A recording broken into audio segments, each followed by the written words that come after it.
안녕하세요. 이상큐브입니다.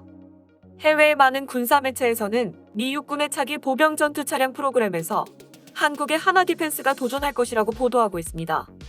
미 육군은 1980년대에 운용을 시작한 M2 브래들리의 후속 차량 개발에 세 차례 도전했으나 첫 번째는 국방예산 삭감으로 중단되었고, 두 번째는 미국 의회가 조달 비용 상승을 문제 삼아서 개발 예산 확보가 어려워져 중단되었으며, 세 번째는 미 육군의 과도한 요구와 애매한 선정 과정의 영향으로 프로토타입 개발 입찰을 하나의 업체만 응해 경쟁 개발의 틀이 무너졌습니다.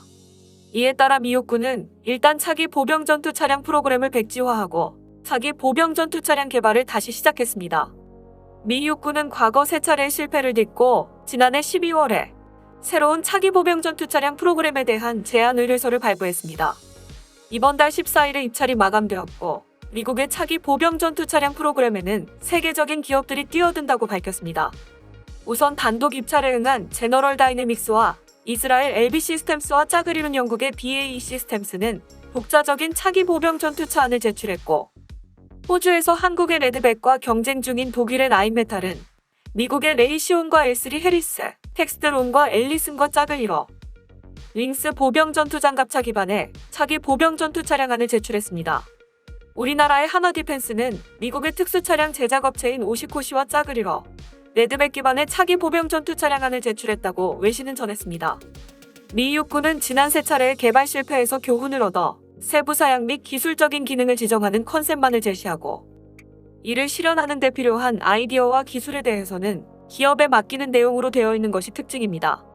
가장 먼저 움직이고 있는 기업은 영국의 BAE 시스템스입니다. BAE 시스템스는 미 육군의 OMFV 제안용 렌더링을 트위터 계정에 공개했습니다. BAE는 트위터 계정에서 우리는 미래 전장에서 군인들의 수요를 충족하는 전투 체계를 설계할 예정으로 계속 주목해달라고 요청했습니다.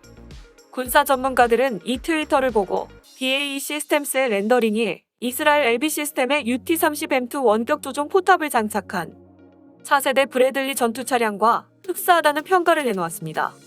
이처럼 미 육군의 주력 보병 전투차 교체는 미군 자체의 물량이 많은 데다 다른 나라들의 추가 구매 물량도 잇따를 것으로 전망돼 메이저급 기갑 차량 회사들의 수주 총력전이 벌어질 것으로 보입니다.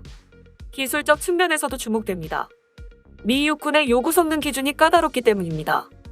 미 육군이 제시한 기준은 향후 세계 장갑 차량 개발과 기술 발전의 방향을 결정할 것으로 보입니다.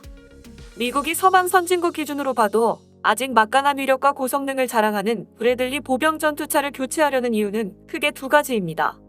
첫째는 러시아가 속속 선보이고 있는 기갑 전투 차량을 상대하기가 버거워진 것입니다. 특히 두꺼운 장갑을 자랑하는 신형 T-14 아르마타 전차의 차체를 그대로 전용한 T-15 보병 전투차와 반응 장갑을 두른 후르가네츠 25 보병 전투차의 열세라는 위기감이 깔려 있습니다. 두 번째는 도심 시가전에서도 생존성이 높아야 한다는 요구가 빗발쳤습니다.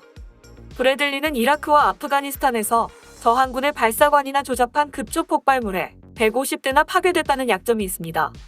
또한 사우디군이 운용하는 M2 브래들리는 후티 반군에 격파되기도 했습니다. 따라서 병력의 생존성을 높이기 위해 보병 전투 차량을 유무인 겸용으로 만들어 달라는 현장의 요구가 많았습니다. 미 육군은 그동안 보병 전투차 교체에서 우여곡절을 겪었습니다.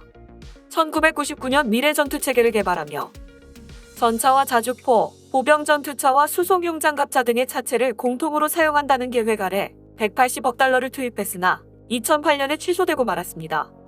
보병 장갑차의 중량이 웬만한 전차의 2배인 85톤에 이를 만큼 기술적 문제도 많았습니다. 후속 사업으로 지상 전투 차량 체제를 추진했으나 이 역시 2014년에 무산됐습니다. 이후 미 육군은 기존 브래들리를 개량하여 사용하는 것과 신형으로 도입하는 두 가지를 놓고 고민하다 신형 도입으로 결정을 내린 것입니다.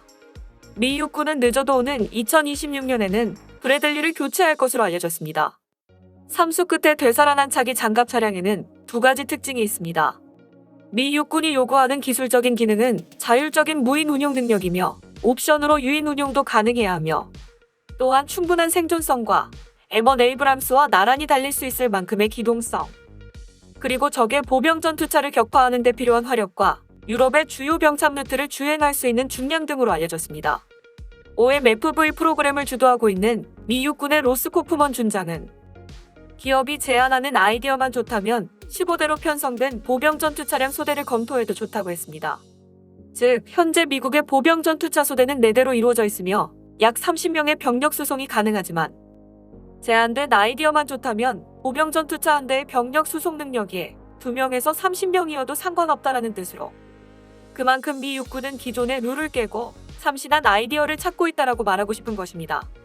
그리고 주목해야 할 점은 미국의 제조 거점이나 현지 법인을 가지고 있지 않은 기업은 모두 미국 기업과 손을 잡고 있다는 점입니다.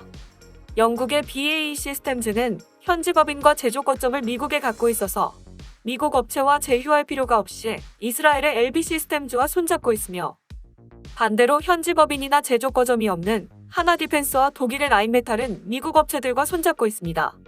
하나 디펜스와 손잡은 미국의 오시코시는 특수 차량과 군사 차량을 제조하는 대기업으로 미국의 육군 및 해병대가 사용하던 장륜 차량 험비의 후속 차량인 JLTV 개발을 수주했으며 따라서 2040년까지 미 육군의 약 4.9만 대와 미 해병대의 약 5,500여 대의 조달이 가능해졌습니다.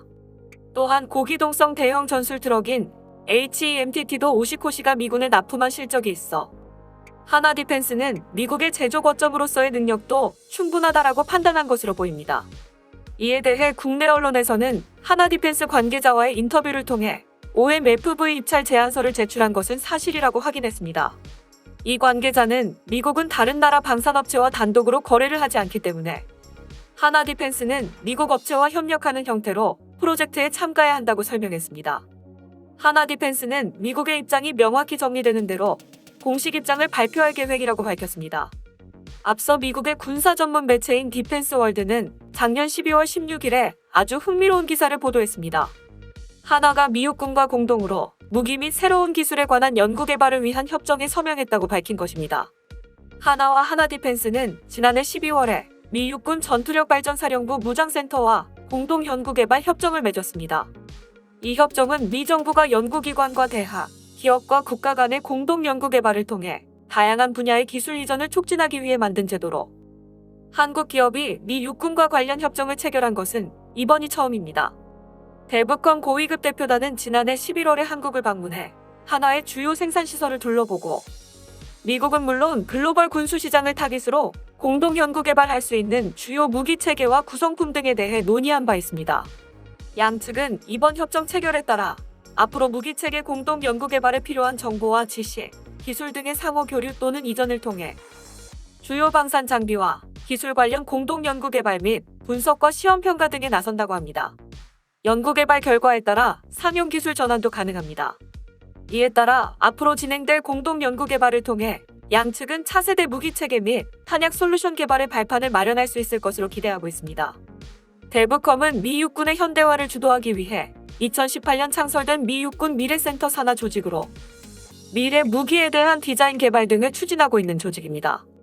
대북컴은 특히 미 육군의 핵심 과학 연구를 주도하여 군사 분야에 응용하는 것을 목적으로 하고 있으며 미 육군 연구소와 미 육군 전차와 차량 연구 개발 기술센터 그리고 미 육군 항공미사일 연구 개발 기술센터 등을 통합해 탄생한 조직으로 천여 개의 학술계와 산업계, 국제적인 파트너와 네트워크를 형성하고 있습니다. 즉, 대북컴의 네트워크에 한국 기업인 하나가 가세했다는 뜻입니다.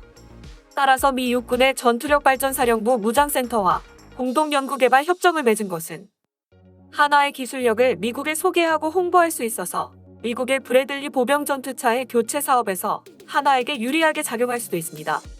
아직 누가 M2 브래들리의 후계 수요를 수주할지는 불분명하지만 하나 디펜스가 미 육군의 주요 장비인 OMFV 프로그램에 도전하고 있는 것 자체만으로도 경이적인 일입니다. 과연 세계 최고의 장갑 차량 업체들이 경쟁하는 미국의 OMFV 프로그램에서 하나 디펜스가 어떠한 결과를 낼지 주목됩니다. 이상 마치겠습니다. 시청해주셔서 고맙습니다. 이상큐브였습니다.